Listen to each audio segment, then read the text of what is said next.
Alors cette suite ici, elle est récurrente, c'est évident, vous connaissez ça depuis le lycée. Mais qu'est-ce que ça veut dire récurrente fonctionnelle ici? Eh bien ça veut dire que vous êtes capable de poser une fonction f de x, donc définie sur des intervalles, que vous aurez un plus 1 égale f de un avec votre fonction, mais il n'y a pas que ça. Pour que votre suite soit constructible, il faut être sûr à chaque étape que les un sont bien dans le domaine de définition de f. Et donc, pour être sûr de ça, on va voir s'il existe un intervalle dans le domaine de définition, un intervalle i, qui est stable par f, c'est-à-dire que f de i est inclus dans i. Je vous rappelle que f de i, c'est l'ensemble qui stocke toutes les variables qui sont des images de valeur de i. C'est l'ensemble des f de x où x est dans i. Et, c'est pas fini, pour être sûr que tout se passe bien, il faut démarrer avec u0 dans i. Donc le principe est simple, u0 est dans i et i est dans df. Ok, j'ai le droit de faire f de u0. Ça fait u1. f de u0, bah, il est dans i puisque i est stable, donc u1 est dans i est dans df. J'ai le droit de faire f de u1 et ainsi de suite. À chaque étape, ça m'assure cette stabilité d'intervalle que mes termes un sont constructibles. Donc qu'est-ce que ça donne pour notre exercice 6? Eh bien, tout va bien. Je remplace un par x, je pose donc cette fonction f de x, son domaine de définition c'est R, et finalement, si je prends l'intervalle R, il est stable pour f. C'est évident, on a f de R inclus dans R. U0 égale 2 est forcément dans R, donc j'ai trouvé un intervalle stable pour f. J'ai un plus 1 égale f de un, c'est bon, ma suite est récurrente fonctionnelle. Question suivante, cette suite-là, est-elle récurrente fonctionnelle? Récurrente, oui, évident. Fonctionnelle, bah, vous devez comprendre que non. Parce que si vous posez f de x, votre f de x va y avoir n dedans. f de x, ça va être nx, le tout au carré, plus 12. Mais n, il bouge. Une suite récurrente fonctionnelle, il faut que f soit figée et qu'elle marche pour tous les n. Donc si vous mettez n dans votre fonction, elle n'est pas figée. Donc là, vous devez comprendre qu'à cause de ce facteur n,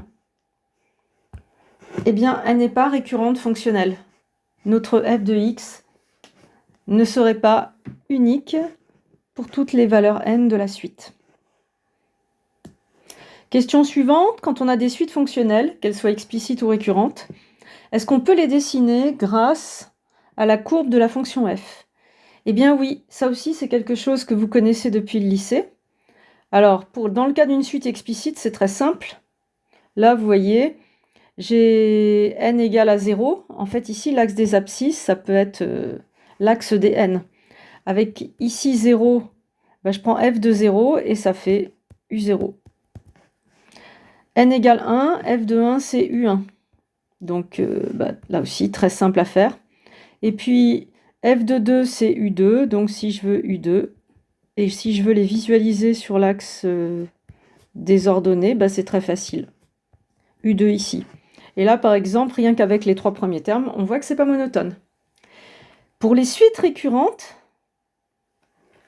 eh bien, pareil, vous avez appris ça au lycée. Il faut ajouter la droite y égale x. Par exemple, vous partez ici de u0. Donc, vous voyez déjà la première différence. Vous ne partez pas de n égale à 0, vous placez u0. Donc là, sur mon dessin, ça donne l'impression que u0, c'était la valeur 1, par exemple. Vous allez chercher f de u0 sur la courbe verte, ici. Vous le visualisez sur l'axe des ordonnées. Ça, c'est f de u0, et du coup, c'est u1. Vous allez venir ranger u1 sur l'axe des abscisses, à côté de u0. Et pour ça, vous utilisez la droite y égale x, c'est-à-dire que le u1 qui est ici, vous le prolongez sur cette droite. Et là, vous chopez une façon de placer la valeur u1 sur l'axe des abscisses. Et on recommence autant qu'on le veut. Là, par exemple, si je veux u2, je vais chercher f de u1, donc je vais chercher ici. Je le place sur l'axe des ordonnées d'abord. Voilà, f de u1, c'est la valeur u2. Et si je veux le ranger sur l'axe des abscisses, je repars de u2 vers ma droite et je remonte. Et là, vous voyez, on a l'impression que avec cette courbe-là et ce u0, on démarre avec une suite décroissante.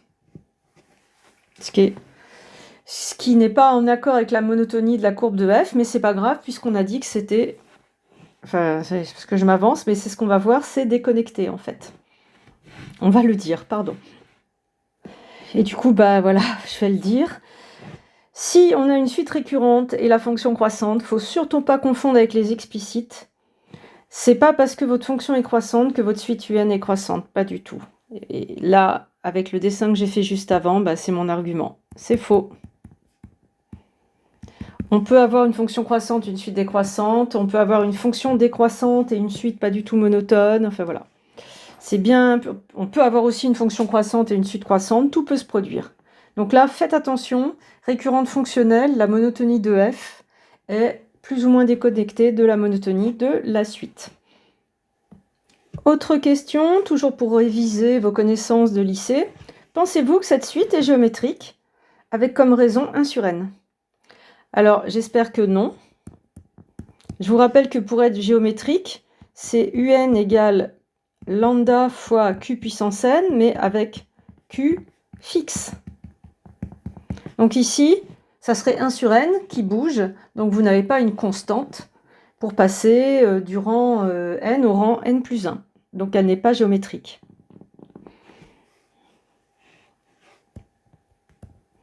Pour être géométrique ici, je finis ma phrase. Et puis dernière question. Puisqu'on parle de suite géométrique, vérifions vos connaissances. Je vous donne U1 qui vaut 3. Et je vous dis, pour tout n entier, UN plus 1 égale moins 2 UN. Donc là, vous reconnaissez une suite géométrique de raison moins 2. Et je vous demande si la formule explicite, c'est 2 fois moins 2 puissance n. Pourquoi 2 d'ailleurs? Excusez-moi, je voulais mettre 3. Le premier terme. Eh bien, la réponse, c'est non. Pourquoi? Parce que je n'ai pas donné U0, j'ai donné U1. Donc, je vous rappelle la formule. Quand vous avez une suite géométrique et qu'on vous donne un certain U indice P, pas forcément U0, et la raison, eh bien, la formule explicite de UN, c'est UP fois raison exposant n-P. Et du coup, quand on vous donne U0, ça devient U0 fois Q exposant n, qui est la formule simplifiée. Donc là, j'ai proposé une formule où j'ai fait comme si c'était U0, c'était ça le piège, et c'est pour ça que c'est faux. Ici, UN, c'est 3 fois moins 2 exposant n-1, puisque j'ai donné UN. Et c'est pour tout n appartenant à n. Voilà pour ces vidéos de révision. On va continuer le cours sur les suites.